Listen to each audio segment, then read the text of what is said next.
One second here. All right.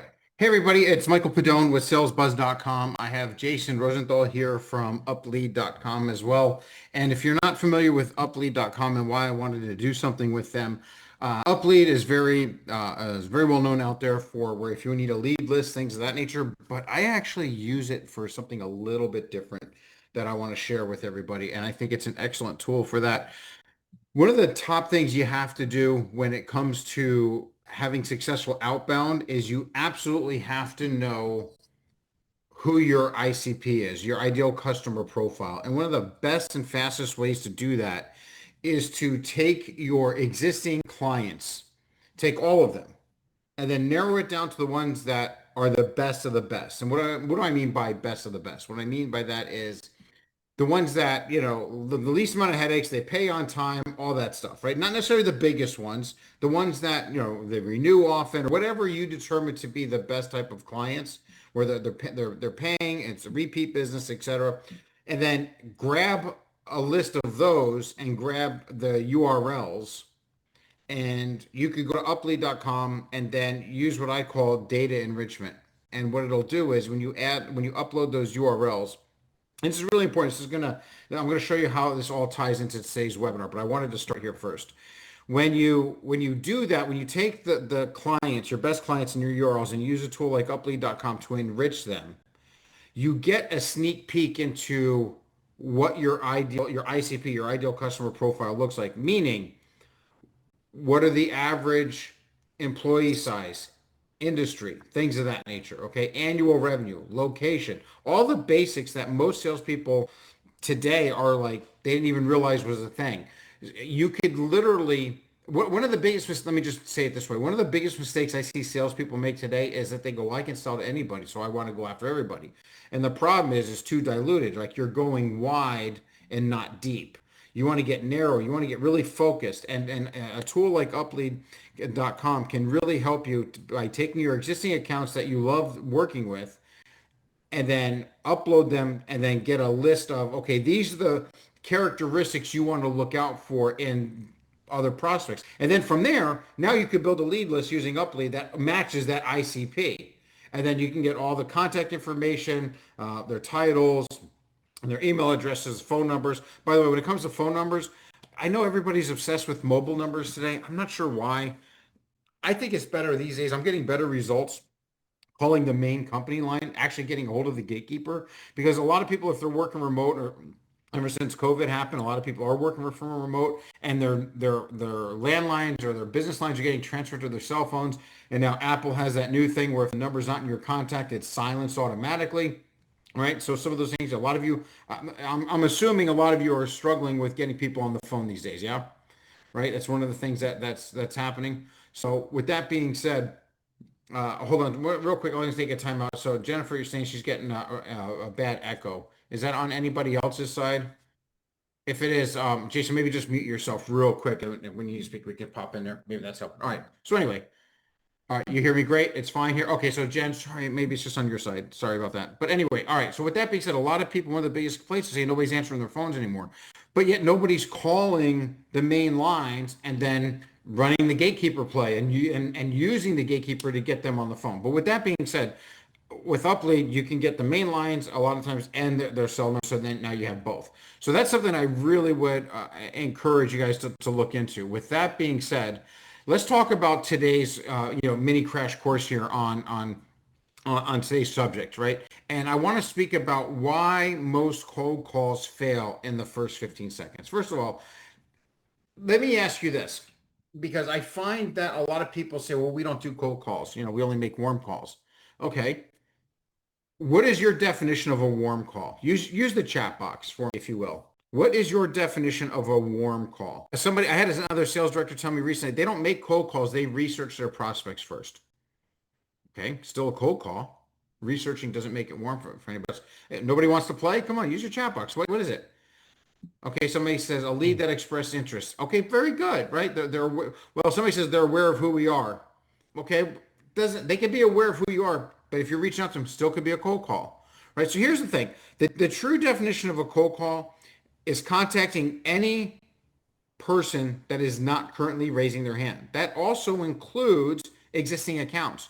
So if you're contacting existing accounts because you want to upsell and things of that nature, renew, what have you, if they're not raising their hand, it's still a cold call, and that's okay. What makes it cold is they weren't raising their hand, not whether they knew you, not about if you did research. So when a sales director tells me, well, we don't make any cold calls, we research our leads first. That tells me that sales leader's never closed deals by phone, never had to make cold calls. Because if you did, you would realize that the true definition is contact somebody is not raising their hand. The definition of a warm lead is when you're contacting somebody because they did raise their hand. There was a signal intent, or they filled out a form or something of that nature. Either way, when you're reaching out, whether it's cold or hot, what is the objective when you're reaching out to them? Use your chat box real quick, and then I'm going to go rapid fire into how to be better at this. But what's your objective when you're making that first time outbound call? Notice I call it a first time outbound call, right? Whether it's cold or warm, what's your objective? You're calling them for the first time. I don't care if they just filled out a quote request and then you gets assigned to you, or if you did what I said, you took your best leads and you ran it through UpLead, and now you see what your ICP is, and you build a list off of that, and you're contacting that fresh new leads that match your ICP. What is your objective? Okay, show them how we solve a problem, get them on the calendar. What else? Understand more, set up a meeting. Anything else? Sarah, very good. Anything else? Have a conversation. Here's the only correct answer, okay? And when I say the only correct answer, first of all, look at all the different answers we're getting for that one question. If you're a sales manager and you ask your sales team, we're making a first-time outbound call. Don't care if it's cold or warm, if they're hand-raising or not. You're making a first-time outbound call. What is your objective? And you have a team of 10 reps and you get 6 different answers. I mean, does anybody see that as a problem? I know I would. I mean, how can you scale, right? So the thing is, this is the only correct answer is when you're making a first-time outbound call, the only reason to do that is to qualify them. Now, this is where a lot of people go, well, if they match our ICP, aren't they already qualified? That's one of the biggest mistakes salespeople make in the assumption world, right then and there. Well, if they match my ICP, they must be qualified. No, that means to me that nobody's ever taught you what it means to qualify a prospect. There are 3 things that a prospect has to have in order for them to be qualified. The first one is, and it's the most important, is there a problem that your solution solves? Is there a problem your solution solves? How many of you have ever gotten a prospect on the phone, asked them a couple of probing questions, and then you said in your head, oh my God, we can help solve them this. And then you did a data dump and you get to the end, you go for a close and they go, yeah, sounds good, but I think we'll just stick with what we have. Has that ever happened? If it has, it's because nobody ever taught you that there really is a systematic step-by-step process. And one of those steps is you have to get what I call problem recognition. It's not enough for you to know that there's a problem that you can help solve. You have to get the prospect to see that there's a problem, agree it's a problem, and get them to agree they want that problem solved. Otherwise, you're not going to get a sale. If there's no problem, there's no need for a sale. So problem recognition is step 1 in qualifying. Yes, you know where to fish because you use something like UpLead to go ahead and help you identify what your target audience looks like, and then you went and found them. But that doesn't make them qualify because we don't know yet if the problem exists. And even if we did know it, we got to get them to recognize it. We cannot call and tell a prospect that they have a problem because they will just doubt it. Make sense? How many of you tried it? You called and then you explain your situation and they go, oh yeah, sounds good. I think we'll just stick with what we have. Like a lot of you said that happens a lot, right? That's because you skipped a major step. And part of qualifying is not just you recognize a problem, they have to see it's a problem. They have to agree that it's a problem. They have to agree that they want that problem solved. We don't get that step done, nothing else matters. And this is one of the reasons why a cold call fails so many times, is because even if they do get the prospect on the phone, it falls apart. This is one of the reasons why I do not like the opener, do you have 27 seconds to hear why I'm calling? One of the reasons why I don't like that, it'll get a lot of yeses. Yeah, sure, I'll give you 27 seconds, go ahead. But what it does is it forces the sales rep to do a data dump. I prefer to have an opening value statement, which I'm going to share or teach you how to do in a second, that's going to pique their interest and then gain permission to continue the call so that I can ask them some questions in the first phase of qualifying So when I ask these very specific questions, within a matter of less than a minute, we're both going to identify if a problem exists. And guess what human nature is when a prospect recognizes they have a problem? What do you think the natural psychological step is for somebody when they recognize they have a problem? What do they want to do next? They want to solve it, right? So now they're leaning into your sales conversation. They're leaning into your sales conversation to see if you can help them solve it. But we're not done seeing if they're qualified yet. So the first step was when you're making a first-time outbound call, the objective is to qualify them. So I don't want to go too deep into that, but I'm trying to get you guys to paint a picture. There really is a step-by-step process here that you want. So now, before we ask questions, right, we want to ask them questions to uncover a problem, but we got to get them to agree to have a conversation with us, yeah? Well, how do we do that? See, the reason why most cold calling fails in the first 15 seconds is because nobody ever taught the sales reps exactly what to say. And they didn't learn what the goal of the opening value statement is. Your actual goal of the opening value statement is to do two things in this order. It's to pique interest, then gain permission to continue the call. When you approach your outbound prospecting with that understanding, hey, my role is I gotta qualify them. In order to qualify them, I'm gonna have to ask questions. In order to ask them questions, I'm gonna need them to agree to allow me to ask them some questions. Well, how am I gonna get them to agree to allow me to ask questions? The secret is, first of all, did all that make sense when I worked it backwards? I gotta qualify them. In order to qualify them, I gotta ask questions. Well, if I just call them out of the blue and start firing off questions, they're going to get defensive, right? We don't want that. So how do I get them to be willing to answer some questions? It's your opening value statement. And your opening value statement has to do two things. The first thing it has to do is it has to pique their interest in the first 15 seconds of the call. And this is so easy. It is absolutely easy. And once you learn how to craft it for your vertical in your industry, you can go ahead and start cold calling with confidence right out of the gate. And for everybody that's in here, I'm gonna, after today's session, I'll send you an email where you can sign in for the free portion of our course. It'll take you 10-15 minutes to go through this portion of it, where it'll teach you how to custom create an opening value statement that you can use today. So I'll make sure you guys get that out there today. But that's the formula. You have to know how to craft an opening value statement that piques your interest, and then you want to gain permission to continue the call. I always end my opener with, and if I caught you at a good time, I'd like to ask you a few questions just to see if we have to offer maybe some help to you. Would that be okay? And now notice would that be okay? And notice it's on an uptick, right? Those little things matter. But now this is where a lot of times people say, oh, if you do that, you're giving them an out. They're going to say no. Well, they would only say no if right before that, what I said didn't pique their interest. You guys with me on this so far? I keep looking at the chat box, right? So to get the answers. Does that make sense?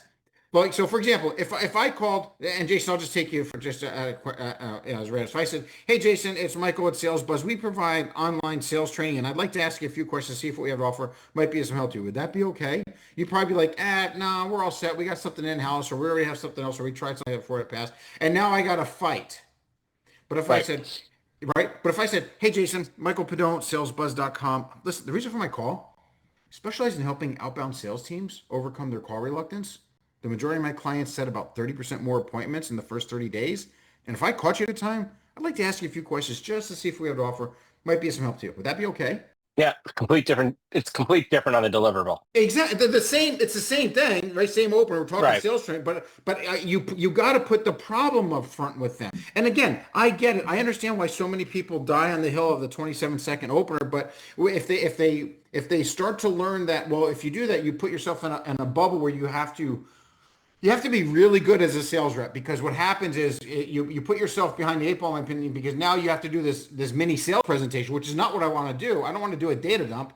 I want to be asking questions. And if you do this little data dump, most people who do the 27 seconds rule opener, they do the data dump and then they try to ask questions to get them engaged, but the guard is still up. And now you're kind of like fighting uphill. But if you do it the other way, if you lead with the benefit and then you ask permission, they go, yeah, I got a second, go ahead. So their guard is down, their ears are up, they're leaning in, and now you get to what I call first base. You're now on first base, And now you get to qualify them. The only way to get to when you land on second base, it means they're fully qualified. There's 3 phases of qualifying. The first phase is there a problem? You got to get problem recognition.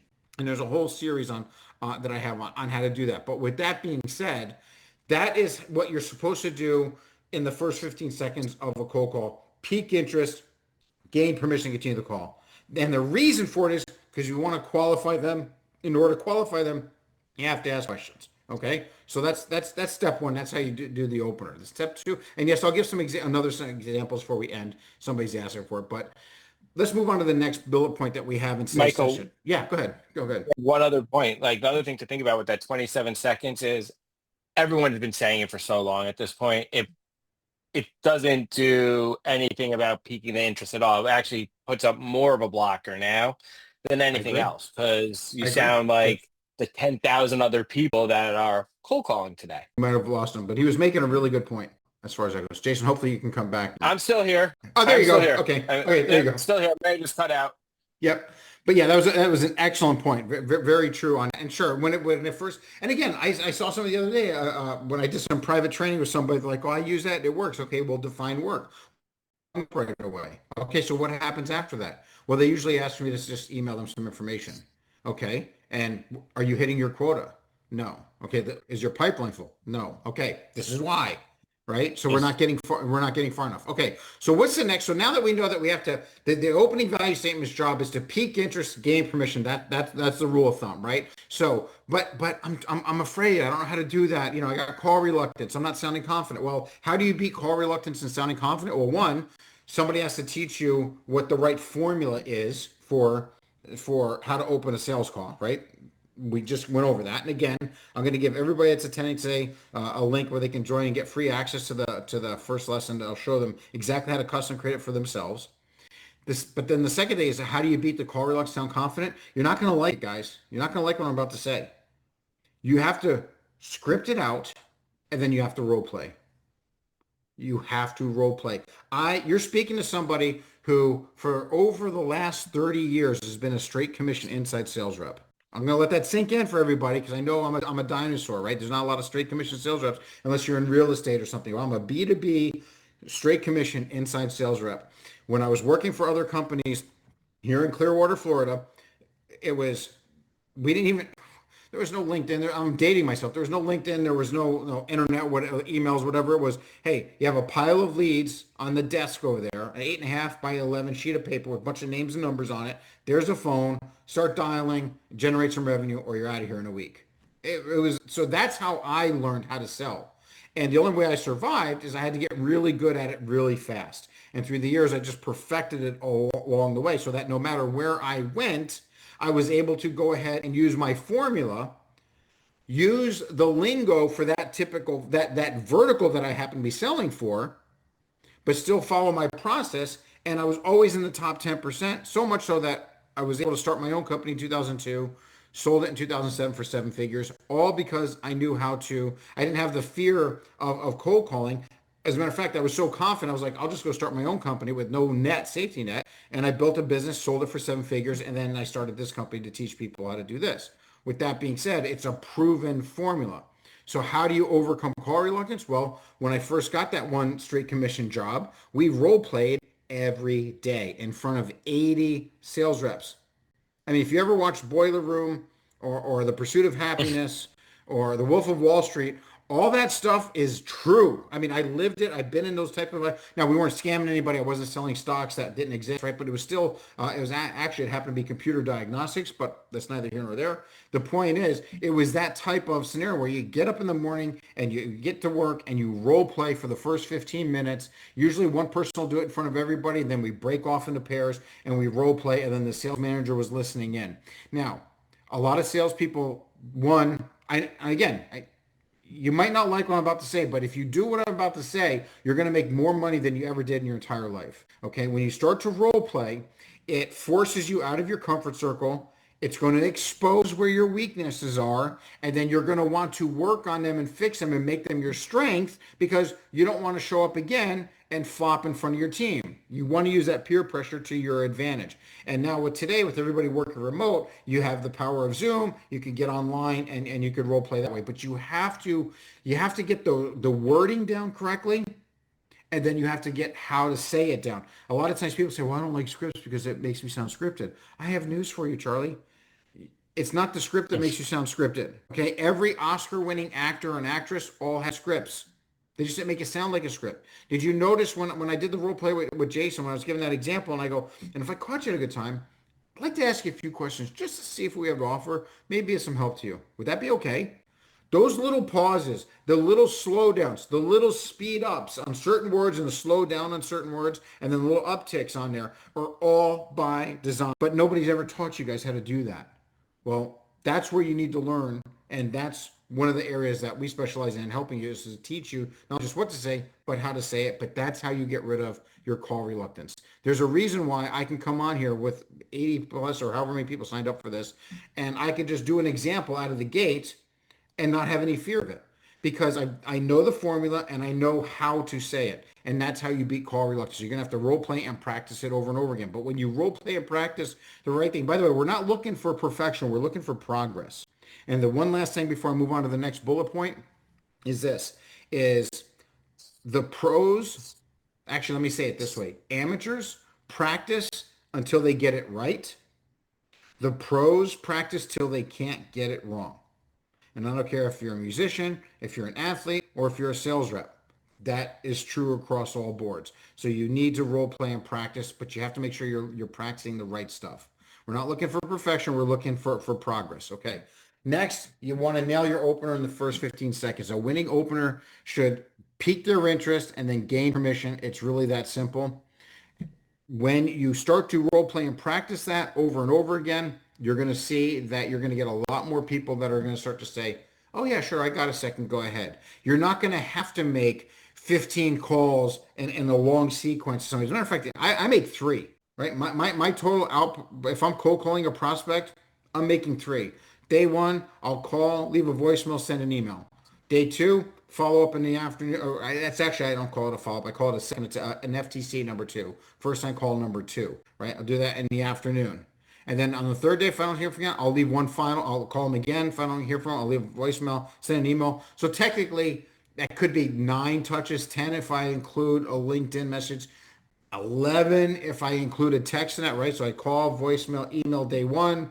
If I call, voicemail, email day 2, call, voicemail, email day 3, and that's 9 total. And then again, the optional, if I send a LinkedIn message or a text, you could have up to 11. But that's like a 72-hour outreach. If they don't respond to me in 72 hours, if I don't get an automatic reply saying they're out of the office, I know they got my message. Either timing is off or they just don't see the value. There's no need, whatever, and I'm going to move on. I'm not going to chase somebody for an entire month. I would rather do that process and then take them out of my rotation and then put them into my email drip marketing campaign and let that take over, and then use marketing automation to notify me that if they opened one of them email marketing plans, or if they went and opened an email marketing email and then went to a specific hot page on my website, let's say they went to the curriculum page or something, and then I get a notification of that, and then now they're back into my rotation again. Does that make sense? And Michael, one of the things I love that you nailed there is hitting on all 3 avenues too, because you got to hit. It's about hitting on all 3. Like even if you're doing the social media posts, you got to hit them. You got to hit them with the call. The phone call is always going to be around. You got to go where your prospects are. So sometimes they're going to be on social media and they'll react to you there. But by referencing all that on your phone, it's the way to do it, because it's constantly going to show that engagement. Yeah, and plus it just increases your chances of getting them on the phone. The other thing too is, I see all these posts on LinkedIn, and about these VP of sales or sales directors boasting that their team is 8 million% above quota and whatever. And a lot of them are coming from. They're coming from very heavy VC-backed organizations that are investing millions of dollars in driving traffic to their websites. So I'm like, let's just take Gong, for example. I mean, Gong's like, oh, our outreach program is so great and everything, but they're everywhere on paid ads. So they're driving traffic. They're getting inbound. So if somebody say, "Oh, I got 800% quota." Okay, yeah, you had a warm lead that showed interest, and you booked an appointment. Okay, great. I'm glad, right? But that doesn't mean that the social selling, or I just sent them an email and they booked an appointment. Like, okay, so that's why I think so many small to mid-sized companies are struggling. If you're between 50 and 250 employees, one, those kind of tools I've seen where companies are spending $100,000 or more on a tech stack, and only 20% of their sales reps are hitting quota, and most of them that are hitting quota aren't even using most of the tools, right? They just learned how to sell by phone. I'm not against inbound leads. I wish all of us had inbound low-hanging fruit. And when we do, the good news is if you know how to cold call, if you sharpen your teeth and you can cold call a company, easy for me to say, if you can cold call a company and get them on the phone and walk them through the whole path and close that deal, and you can do that on repeat, how much better do you think your close rate is going to be when you do get warm inbound leads? What is missing is the system. And what's out there today is saying that the phone is dead, whatever. And look, if it ends up dying, it ends up dying. But last time I checked, every deal that I've closed all has to have a conversation. And most You're salespeople hitting it today, 100%. yeah, most salespeople today don't know how to have the conversation, even if the lead fell in their lap. That's the problem. And that's one of the things I solve is I have an entire on-demand program that'll teach you step by step on how to execute each step and customize it for your vertical. And then the reason why I teamed up with Jason and UpLead is because they're not paying me to do this. It was my idea. I pay them. I actually use their service, and I like to do it where I got it's technically smart. Like, hey, let me take all my best clients, run it through UpLead. Let me see what the characteristics are. And it was very eye-opening, right? So I was like, oh, okay, this and this. These are the verticals. These are the industries. These are the tech stacks. Now let me pull a lead list for that. And now I can start knocking things out there and things work. But the if you're thinking that your team is just going to hit pipeline by sending emails, I think those days are gone, fellas. But with that being said, Jason, if you have anything to add, because I know I said I keep this to a half hour. We got a few minutes left. And Jason, you want to add anything to it? And if there's any questions that you guys want to ask me, by all means, you can use the chat box now. I think you really nailed it on the head. And I do believe like the way you go about it, where you said uploading your ideal clients. Honestly, I do UpLeads outbound here. And when I first started at I hate when UpLead, that I've been in the happens. data field for a decade. And when I did that, I did exactly what you did. I uploaded our best clients to UpLead, and we used our data here. And I tiered up my accounts based on that, and that's how I went with my targeting. That's right. But you have to start there, and you can't be afraid to pick up the phone, and you have to know how to cold call. And That's right. you nailed it all on the head with piquing the interest. It's not the 27 seconds. That doesn't pique anyone's interest. But you have to have your formula. And whether for me, it was using the correct data, identifying my total addressable market, finding my sales addressable market being the ones that I know we do a lot of good business with, those repeatable. And I built my list off of that. And it helped me build a pipeline way faster than if I was just waiting around. Because you can't. Awesome. In That's sales, right. inbounds are great, but you gotta supplement inbounds with outbound. Always. That's right. And this is where call blocking comes into play. And again, I have a whole section on this in the course too, but call blocking is super important. For me, when I first got into sales as straight commission, my entire call block was from the time I walked in the door to the time I left, right? Like there was times we weren't even allowed to get out of our seat. It was just call, call, call. With that, I mean, we're going way back, but today, especially with a lot of sales reps, they're doing more than just picking up the phone. They have other things that they're doing. If you don't do the call blocks, if you don't make it a priority, and by the way, your cold calling call block should be in the morning. Most sales reps, they come in and one of the first things they do is they start their follow-ups. Why? Because it's easier, right? It's less rejection, it's less angst and anxiety. And I'm telling you guys, eat the frog first. Come in with your list prepared, have that call block. And if it's from 9 to 10, you're doing nothing but first time outbound calls. And then or actually, what I like to do is from 9 to 9:45, nothing but outbound calls. Take a 15-minute break to check email. Sometimes just to get up, get a fresh cup of coffee, walk around or whatever. Come back 10:45, second call block. Take that 15-minute break. And then from 11 to 12, I call it power hour number one. If you just all out first-time calls, you do that. If you do that, you'll probably make more calls by noon than you are doing all day right now. And then you save the follow-up calls for the afternoon between 1 and 5.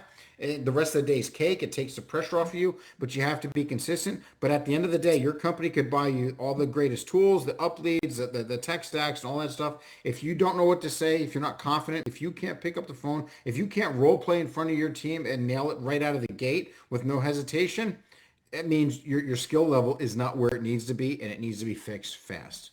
All right. Cool beans. Jason, I'm good. Anything you got? No, you nailed it all. I think, yeah. Awesome. I'll make sure everybody gets a recording of this. Jason, if you want to, I don't know if you have a free trial or something, if you want to send me a link that I can include in the email that'll go out to Yeah. them for your stuff as well, I'll include that there. So I'll make sure I get an email with the link to the recording, a link to the free course that we have that you could try, the SalesBuzz course for free. And then, if Jason, if you have a link for them to try some of your stuff, I'll put that in there as well. Yeah, I'll send that over to you here shortly.